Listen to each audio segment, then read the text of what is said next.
പ്രിയമുള്ളവരെ, നമ്മുടെ കർത്താവായ യേശുക്രിസ്തുവിൻ്റെ നിസ്തുല്യ നാമത്തിൽ എൻ്റെ എളിയ സ്നേഹവന്ദനം എല്ലാ പ്രിയപ്പെട്ടവർക്കും ഈ സന്ധ്യാരാത്രിയിൽ അറിയിക്കുന്നു. ദൈവത്തിന് മഹത്വമുണ്ടായിരിക്കട്ടെ. ഇന്ന് നാം ചിന്തിക്കുവാൻ പോകുന്നത് വിശ്രമത്തെക്കുറിച്ചും ആശ്രയത്തെക്കുറിച്ചും തന്നെയാണ്. ഇന്നത്തെ ഭാഗം 71 ഭാഗമാണ്. കഴിഞ്ഞ ദിവസം നാം ആശ്രയത്തെക്കുറിച്ച് ചിന്തിച്ചു. ഇന്ന് നാം വിശ്രമത്തെക്കുറിച്ചാണ് ചിന്തിക്കുവാൻ പോകുന്നത്. സങ്കീർത്തനങ്ങൾ 40-3 വാക്യത്തിൽ സങ്കീർത്തനക്കാരനായ ദാവീദ് വണ്ണം പറയാണ്, അവൻ എൻ്റെ വായിൽ പുതിയൊരു പാട്ട് തന്നു, നമ്മുടെ ദൈവത്തിന് സ്തുതി തന്നെ. പലരും അത് കണ്ട് ഭയപ്പെട്ട് യഹോവയിൽ ആശ്രയിക്കും. ദൈവത്തിന് മഹത്വമുണ്ടായിരിക്കട്ടെ. ഹല്ലേലൂയ. അപ്പോൾ ദൈവം തൻ്റെ ഉള്ളിൽ പുതിയൊരു പാട്ട് നൽകിയത് അത് ദൈവത്തിന് സ്തുതിയായിട്ടാണ്, പുകഴ്ചയായിട്ടാണ്. സ്തുതി സ്തോത്ര പുകഴ്ചകളാൽ സ്തോത്രം ദൈവത്തെ മഹത്വപ്പെടുത്തുന്നതായിട്ടാണ് താൻ അവിടെ ഹല്ലേലൂയ ഉദ്ദേശിക്കുന്നത്. അപ്പോൾ ദൈവത്തെ ഹല്ലേലൂയ സങ്കീർത്തനങ്ങളാലും സ്തുതികളാലും ആത്മീയ ഗീതങ്ങളാലും എപ്പോഴും പാടി മഹത്വപ്പെടുത്തിക്കൊണ്ടിരിക്കണമെന്നുള്ള വചനമുണ്ടല്ലോ. ദൈവത്തിന് മഹത്വം ഉണ്ടായിരിക്കട്ടെ. അപ്പോൾ ഇവിടെ ഭക്തൻ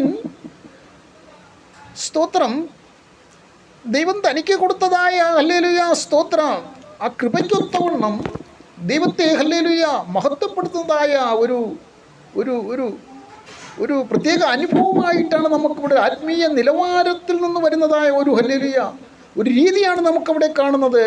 അവൻ എൻ്റെ വായിൽ പുതിയൊരു പാട്ട് തന്നു, നമ്മുടെ ദൈവത്തിന് സ്തുതി തന്നെ. പലരും അത് കണ്ട് ഭയപ്പെട്ട് യഹോവയിൽ ആശ്രയിക്കുമെന്ന്.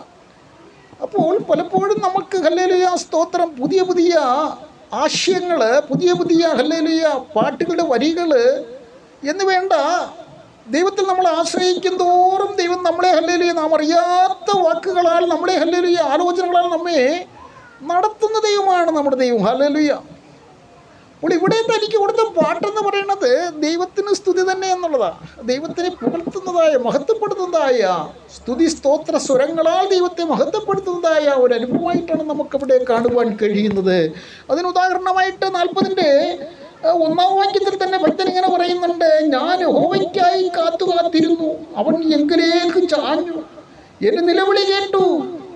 നോക്കണേ ഹല്ലേലൂയ. അപ്പോൾ ദൈവത്തിന് വേണ്ടി താൻ കാത്തിരുന്നു എന്ന് നോക്കണേ ഹല്ലേലൂയ. അവക്കിലേക്ക് നോക്കുവർ പ്രകാശിത, അവരുടെ മുഖം ലജ്ജിച്ചു പോയതുമില്ല എന്ന് പറഞ്ഞതുപോലെ സ്തോത്രം ദൈവത്തിലേക്ക് താൻ എപ്പോഴും ഹല്ലേലൂയ നോക്കുന്നതായ ഒരു അനുഭവം ഉണ്ടായിരുന്നു, കാത്തിരിക്കുന്നതായ ഒരു അനുഭവം ഉണ്ടായിരുന്നു. സ്തോത്രം. യഹോവയെ കാത്തിരിക്കുന്നവർ ശക്തിയെ പുതുക്കുമെന്നുണ്ടല്ലോ, അവർ കഴുകന്മാരെ പോലെ ചിറകടിച്ച് പറന്നു ഉയരുമെന്നും ഹല്ലേലൂയ സ്തോത്രം ഉണ്ടല്ലോ. ദൈവത്തിന് മഹത്വം ഉണ്ടായിരിക്കും. അപ്പോൾ ഇവിടെ ഭക്തൻ്റെതായ ആഗ്രഹമെന്ന് പറയുന്നത് ദൈവത്തെ ഹല്ലേലൂയ യഹോവയ്ക്കായി കാത്തിരിക്കുന്ന ഒരു അനുഭവം ഭക്തന്റെ മേലുണ്ടായിരുന്നു. അവൻ എങ്കിലേക്ക് ചാഞ്ഞ് എൻ്റെ നിലവിളി കേട്ടു. നോക്കണേ, തൻ്റെ ഭക്തന്മാരുടെ ആഗ്രഹങ്ങളെ ദൈവം സാധിപ്പിക്കുന്നുണ്ടല്ലോ. അപ്പോൾ താൻ കാത്തിരുന്നതൊന്നും വെറുതെയായില്ല എന്ന് നമുക്കിവിടെ മനസ്സിലാക്കുവാൻ കഴിയുന്നു. ഹല്ലേലൂയ. അതിന് മറുപടിയായിട്ടാണ് അവൻ ഹല്ലേലൂയ സ്തോത്രം അതിൻ്റെ 1 വാക്യത്തിൻ്റെ അവസാനം വരുന്നത്, അവൻ എങ്കിലേക്ക് ചാഞ്ഞു എൻ്റെ നിലവിളി കേട്ടു. 2 വാക്യത്തിൽ പറയുന്നത്, നാശകരമായ കുഴിയിൽ നിന്നും കുഴിഞ്ഞ ചേറ്റിൽ നിന്ന് അവൻ്റെ കയറ്റി, എൻ്റെ കാലുകളെ ഒരു പാറമേൽ നിർത്തി, എൻ്റെ ഗമനത്തെ സ്ഥിരമാക്കിയെന്ന. പ്രിയമുള്ളവരെ, നമ്മുടെ ഗമനത്തെയും നമ്മുടെ ആഗമനത്തെയും സ്ഥിരമാക്കുന്നവരാണ് ഹല്ലേലൂയ നമ്മുടെ ദൈവം. നമ്മുടെ ദൈവത്തെ എത്രമാത്രം സ്തുതിച്ചാലും നമുക്ക് മതി വരില്ലല്ലോ. ഹല്ലേലൂയ.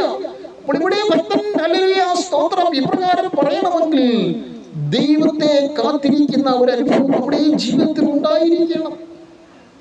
അതാണ് ഇവിടെ ഭക്തന്റെ ജീവിതത്തിൽ ഹല്ലേലൂയ തനിക്ക് മനസ്സിലാക്കുവാൻ കഴിയുന്ന, അവൻ എങ്കിലേക്ക് ചാഞ്ഞ് എന്നെ നിലവിളി കേട്ടു. ഹല്ലേലൂയ. അപ്പോൾ പ്രാർത്ഥന കേൾക്കുന്ന ദൈവമാണ്.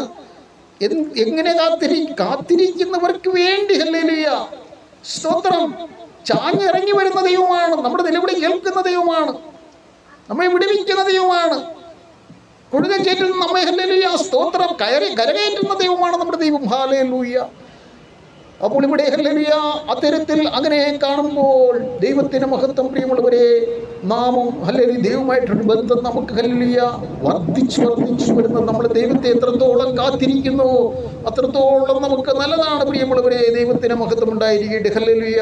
അപ്പോൾ ദൈവത്തെ നാം എത്രത്തോളം അന്വേഷിക്കുന്നു അത്രത്തോളം നാം ദൈവത്തെ കണ്ടെത്തുവാൻ നമുക്കിടയാകും. കണ്ടെത്തേണ്ട തരത്തിൽ നാം കണ്ടെത്തുമ്പോൾ വാസ്തവത്തിൽ നമുക്ക് ഹല്ലേലൂയ പുതിയ ദൈവിക ആലോചനകൾ ദൈവം സ്വർഗത്തിലെ ദൈവം നമുക്ക് നൽകിക്കൊണ്ടിരിക്കും. ഞാൻ ഇവിടെ നിർത്തട്ടെ പ്രിയമുള്ളവരെ. ഈ വചനങ്ങളാൽ സ്വർഗത്തിലെ ദൈവം നമ്മെ ഈ ആലോചനകളാൽ സ്വർഗത്തിൽ നമ്മെ സഹായിക്കുമാറാകട്ടെ. ആമേൻ.